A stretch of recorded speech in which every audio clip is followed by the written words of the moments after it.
안녕하십니까. 송영경제연구소장 정대영입니다. 이번은 코로나19 경제위기 어떻게 대처할 것인가입니다. 지금 한번 보시죠. 코로나19 경제위기는 보통 일반적인 우리가 지금 경험했던 1997년의 IMF 사태나 그리고 2008년 세계금융위기와는 많이 성격이 다릅니다.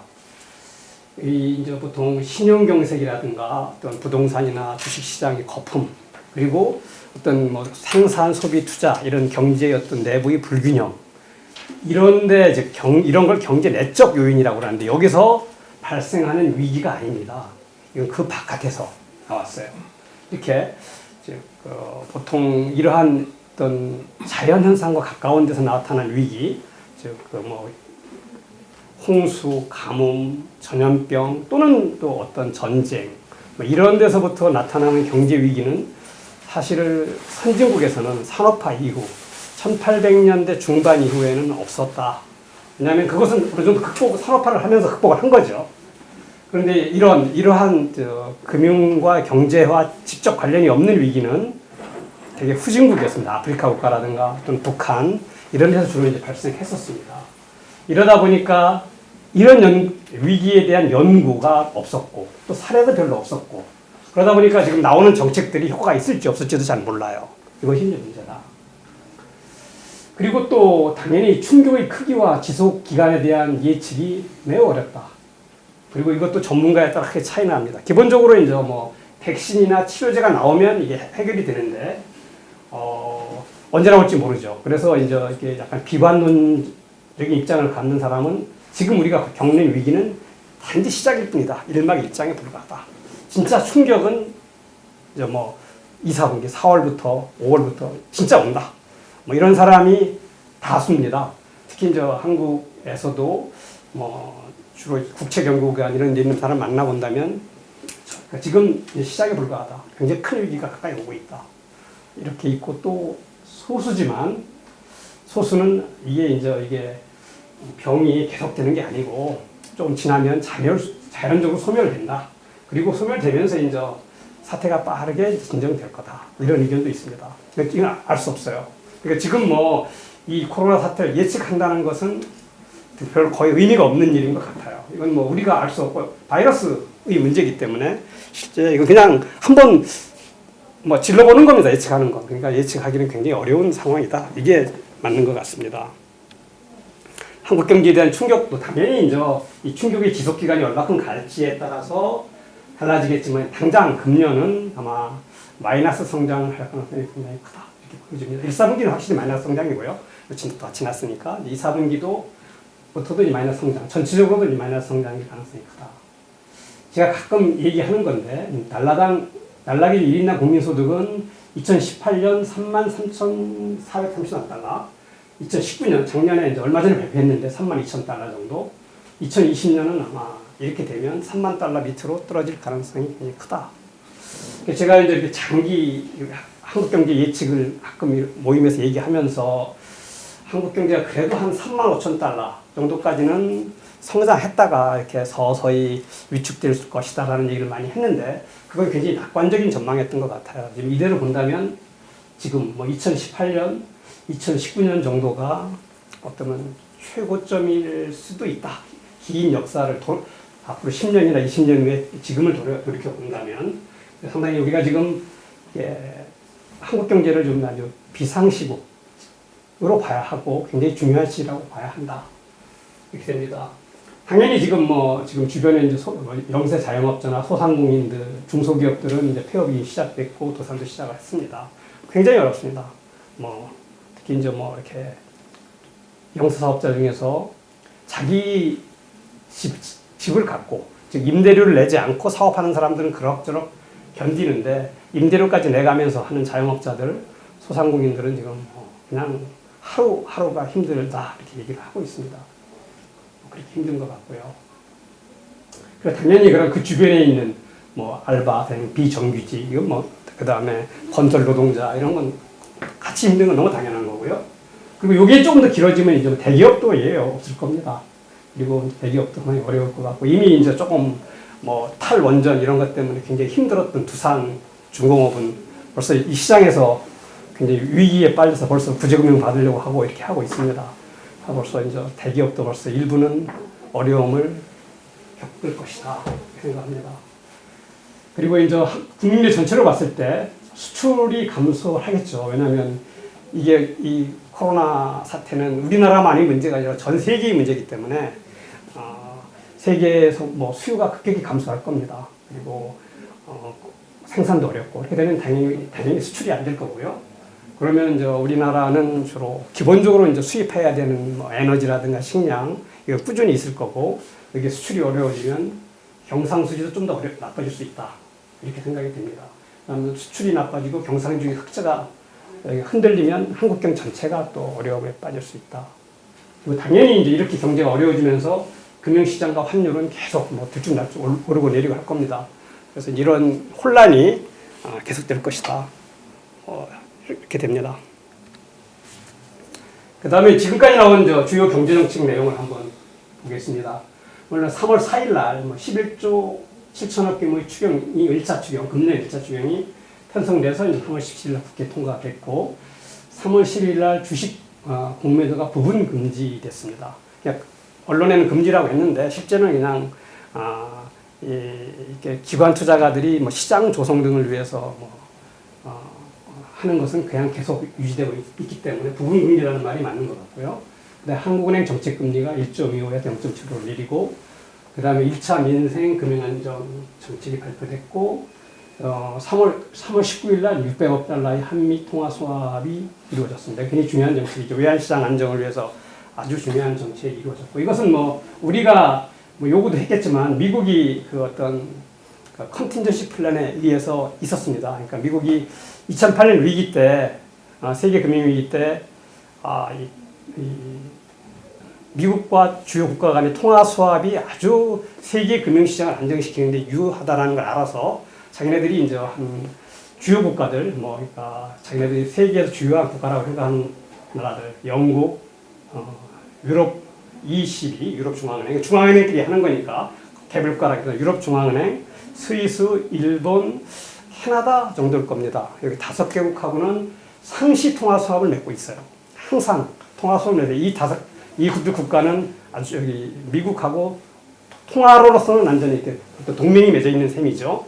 그 다음에 나머지 이제 주변 국가들 중에 괜찮은 국가들은 좀 큰 국가들은 위기 시에 이제 바로 통화 수합을 한다는 것이 이제 미국 중앙은행의 내부적인 어떤 위기 관리 매뉴얼에 있습니다. 그래서 터지고 나서 상당히 빨리 2008년 때는 꽤 있다가 됐고 빨리 돼서 이제 의외로 외환시장이 빨리 안정을 찾아왔습니다. 이것 때문에 일단 3월 24일에 2차 민생금융안정 정책이 발표돼서 뭐 대기업도 지원하겠다 하고 이때까지 총 1차, 2차 합해서 한 58조 원을 지원한다.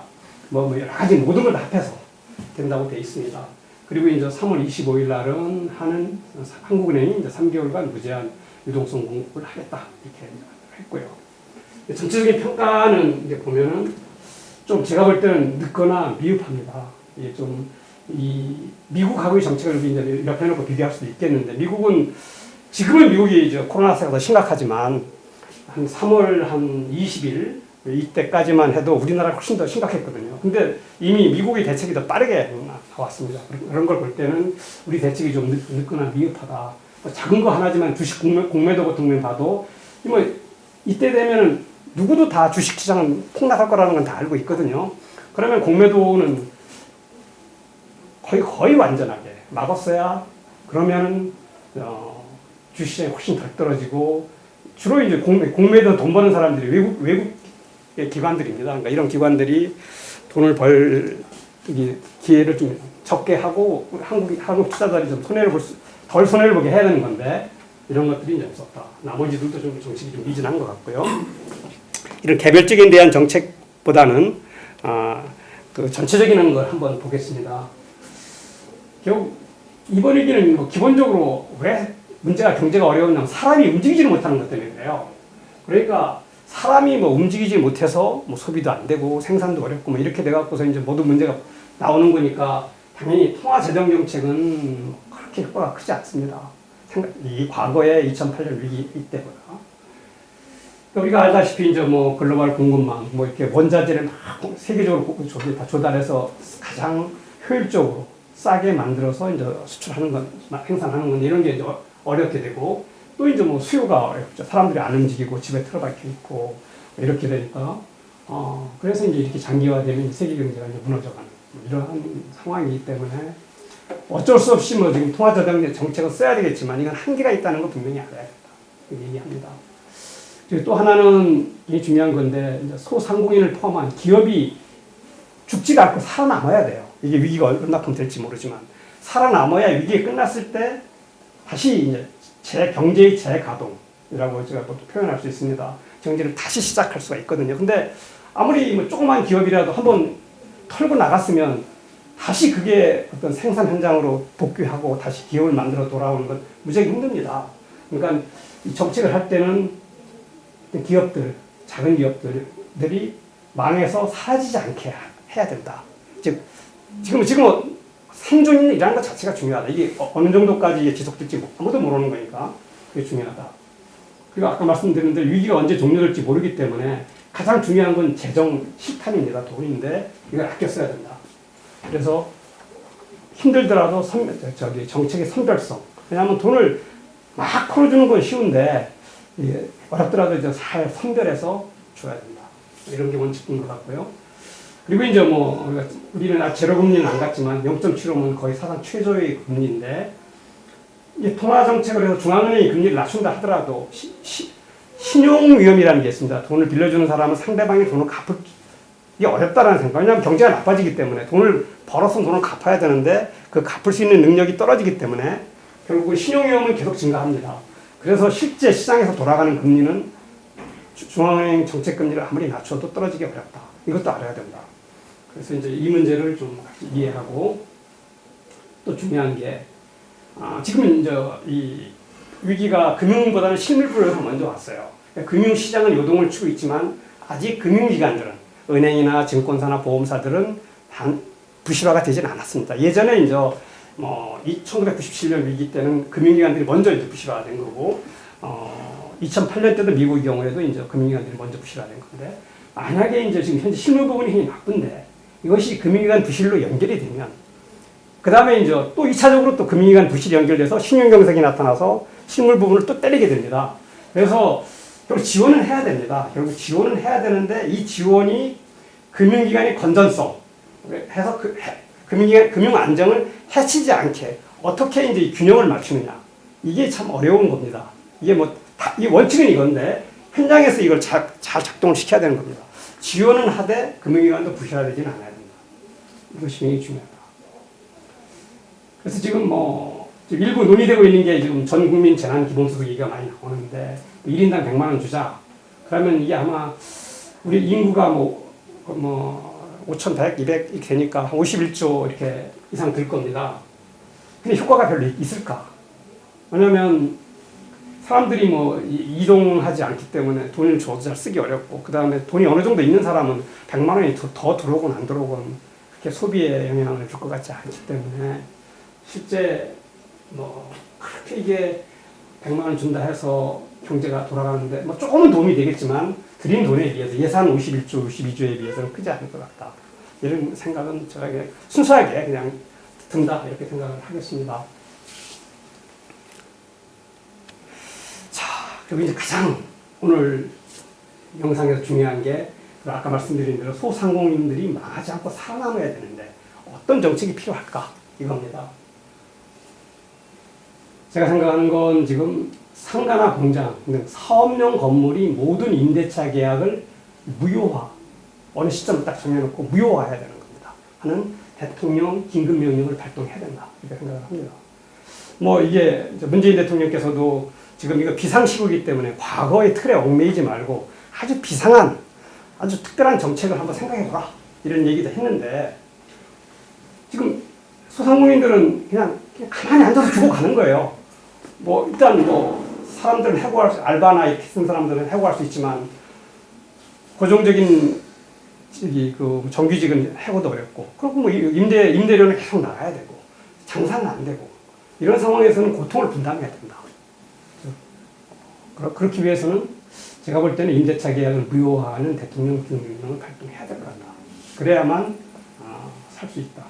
그러고 나서 이제 여기 뭐 부수 조건으로 임차인은 임대료를 한 50%를 인하, 그러니까 기존 계약은 무효가 됐으니까 된 새로운 계약 또는 자기가 그러면 이제 사업을 아예 접겠다는 사람도 있고 또 임대인이 도저히 내 50%는 못 놓고 비워놓겠다. 그러면 뭐 이제 계약이 해지되는 거죠.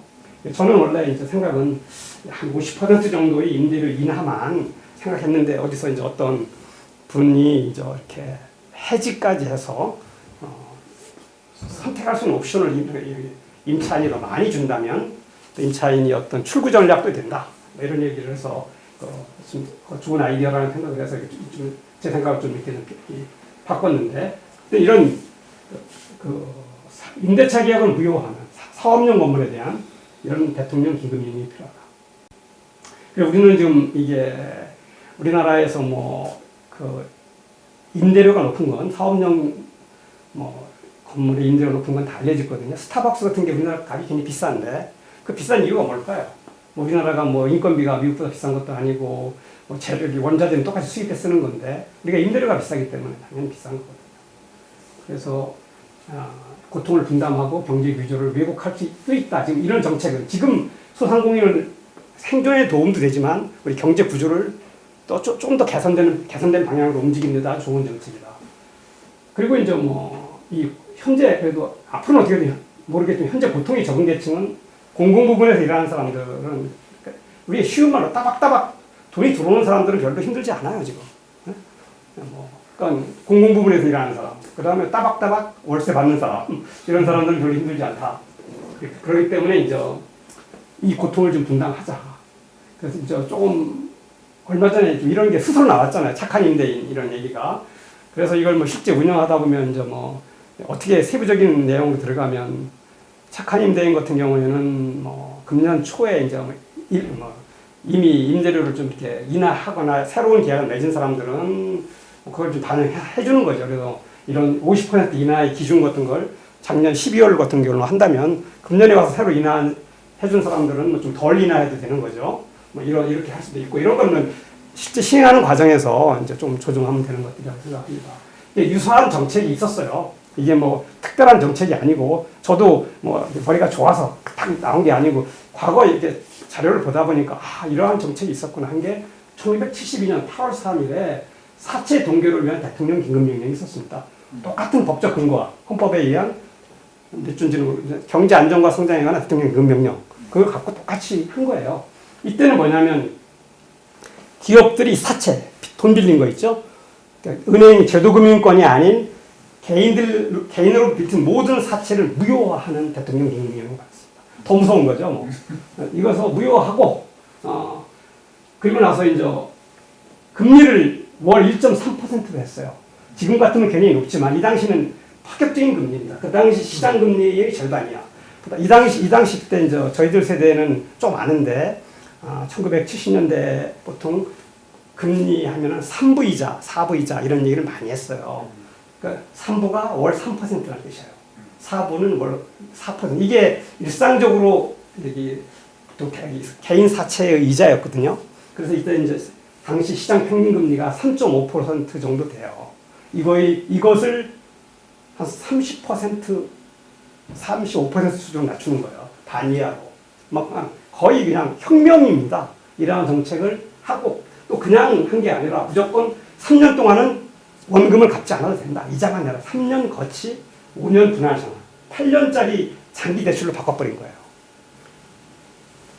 이때 경제 상황을 보면은 위기 상황도 아니고 우리 경제가 한 1960년대 초반부터 빠르게 성장을 하면서 우리나라의 어떤 자본 축적이 안 돼 있는 상황이었기 때문에 경제는 성장하는데 자금이 충분히 공급되지 않았기 때문에 계속 기업들이 이제 사채를 쓴 거죠. 그 사채를 쓰다 보니까 이제 금융 비용이 너무 커서 요새는 임대료 부담이 크지만 그대로 금융 비용 때문에 이제 기업들이 무너져 내릴 상황이 된 거고 또 이제 나쁜 사람도 생기는 거예요. 왜냐하면 기업주가 이거 내가 장사해서 돈 버는 것보다는 내가 기업주가 내 회사한테 사채를 내고 그 이익금을 빼가는 그런 사채도 있었어요. 그런 기업인도 있었습니다. 이런 것들 때문에 이제 이 83 사채 동결 조치라는 게 있었다. 그러니까 이런 것도 했기 때문에 이것도 대통령과 이 정부의 뜻이 있다면 뭐 그냥 할 수 있다 이렇게 생각합니다. 저는 또 해야 되는 정책이라고 생각하고. 자, 그 다음에 이제 코로나 사태는 언젠가 진정이 될 겁니다. 그리고 진정이 되면은 뭐 이렇게 해서 일단 소상공인을 아까 임대차 계획을 무효화시켜갖고 소상공인을 좀 몸을 가볍게 살린 다음에 결국 경제는 우리 경제를 잘 돌아가게 해야 되는 거거든요. 그리고 코로나 사태가 지나고 나면 세계 경제도 크게 바뀔 겁니다. 이제 생산과 수요 구조가 이제 바뀔 거고 산업 구조도 재편 분명히 될 겁니다. 지금 막 잘 나가던 산업들 전부 어려워질 거고 대표적인 게 항공산업이라고 합니다. 항공산업은 뭐 절대 주식 투자를 하지 말라고 하니까 항공산업은 어려울 것 같고 또 그다음에 경쟁 방식도 많이 틀릴 겁니다. 지금은 뭐 이렇게 세계화를 통해서 분업화 이런 걸 통해 갖고 경쟁이 되는데 이제는 조금 더 새로운 형태의 경쟁 방식이 나오지 않을까 생각합니다. 이런 것들이 이제 뭐 이런 것들을 지금부터 이제 경제학자들이나 미래학자들이 모여서 조금 어떻게 이제 변할까 생각하는 것도 좀 해야 되고 또는 이제 당연히 우리 경제정책들을 준비해야 됩니다. 그리고 가장 먼저 해야 될 게 이제 만학의 근원입니다. 제가 얘기 많이 하는데 집값, 집세를 문재인 정부 출범 시로 수준으로 하향 안정시켜야 된다. 이거 대통령 말씀하신 겁니다. 보통 자기 정권 출범 초기로 이제 집값을 떨어뜨려 보겠다라고 했는데 말만 한 건지 실제 행동을 할 건지 한번 봐야 될 것 같습니다. 이것도 지금 하려면 뭐 가장 쉬운 방법은 아까처럼 저기 그 주택용 주택에 대해서도 그 임대차 계약을 무효화해서 저기 전월세를 반값으로 줄이면 집값 바로 떨어집니다. 뭐 그렇게 할 수 있겠지만 지금 너무 막 크게 있을 테니까 사업용하고 이 문제를 의지만 갖고 얘기한다면 시장에서 겁을 먹어서 이제는 무분별한 걸 못합니다. 그리고 이제 뭐 또 이 얘기 나오겠지만 임대사업도 특혜 축소하고 이렇게 하면 될 것 같다.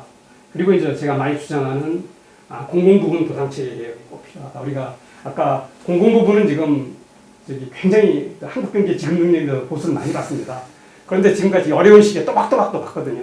뭐 그냥 일 안 해도 받고 지금 코로나 때문에 정부가 힘들지만 바쁜 데만 힘든 거죠. 또 코로나와 관계없는 데는 별로 힘들지도 않아요. 그러니까 더 편한 데도 있고 신경도 안 쓰니까 딴 데서 지금 아마 국토부 이런 때는 편할 거예요. 그래서 부동산 갖고 별로 딴 직원은 사람도 별로 없잖아요. 관심도 없으니까. 재택근무하죠. 재택근무하고 그렇죠. 그다음에 이제 당연히 지금 금융 쪽에 서민금융 활성화라든가 우리나라 주식시장은 외국인이 주도합니다. 그러니까 이것도 이제 요새 좀 바뀌고 있는데 분위기가 상당히 좀 어떤 면은 긍정적인 것 같아요. 그래서 이런 금융 개혁이 필요하다. 이런 걸 잘하면 일자리가 늘어납니다. 또 하나 이제 식량과 에너지 자립을 위한 농업 정책이나 에너지 정책을 바꿔야 된다. 제가 얼마 전에 그 동영상 유튜브에서 본 건데 인류가 이제 대멸종이 시기에 들어섰다. 뭐 제랄드 다이아몬드인가 총균세의 저자가 한 얘기입니다. 근데 대멸종의 원인이 뭐가 될까? 이 사람이 두 가지를 얘기했어요. 전염병의 대유행, 그 다음에 기상이변, 지구온난화. 일단 기상이변. 그래서 저는 그냥 뭐 그럴 수 있겠다라고 생각했는데 이번에 이제 이 코로나를 보니까 대단한 역시 석학이다. 그리고 이 코로나가 처음에 그 중국에서 막 하고 우리 조금 할 때는 그러다 말겠지 했죠. 뭐 사스 이런 거 이렇게 생각해. 근데 지금 미국에서 하고 유럽에서 막 사람들이 이렇게 막 수천 명씩 죽어 가니까 이건 진짜 뭔가 우리가 모르는 더 어마어마한 게 있을 수 있다. 그리고 이런 코로나 바이러스는 계속 나올 수 있다는 거 아니야. 앞으로도 더 무서운 게, 더 변형된 게. 그리고 이제 이 바이러스가 하나 그런데 기상이변이 나오면 어떻게 될까? 그래서 뭐 그냥 미국이나 호주나 뭐 캐나다에 그냥 농업이 다 하나도 안 돼. 뭐 그럴 수 있을 겁니다. 그러면 굶어 죽을 수도 있어요. 사람들이 대부분. 그러니까 우리 농업 정책도 바뀌어야 된다. 우리나라 농업 식량 자금률이 30%가 안 된다고 합니다. 이거 스위스보다도 더 못해요. 이스라엘보다도 못하고 이거 심각한 문제입니다. 그래서 하고 그래서 이제 뭐 그냥 저 생각해 본 건데 지구 온난화 미세먼지 같은 거 볼 때는 탈원전보다 중요한 게 탈석탄인 것 같아요. 탈화석에너지 크게 본다면 이런 게 중요한 것 같다. 이건 제가 이제 완전히 이건 비전문가지만 그냥 이렇게 비전문가로서 살아가는 생활인으로서 느끼는 게 이렇다 생각하고 그다음에 요번에 이제 봤지만 의사든 의료 인력이 굉장히 더 필요하다. 지금 엄청나게 힘들거든요. 그리고 의료시설 확충도 필요하고 이런 것도 꼭 해봐야 할 정책 같다. 이것도 일자리 창출 정책이기도 합니다. 그러니까 이런 정책들이 있다면 문재인 정부가 뭐 얼마 남지 않았죠. 이제 2년 정도 남아서 어떤 개혁의 동력은 많이 떨어져 있지만 그래도 포기하지 말고 하면은 역사에 좋은 평가를 받지 않을까 이런 생각을 합니다. 자, 감사합니다.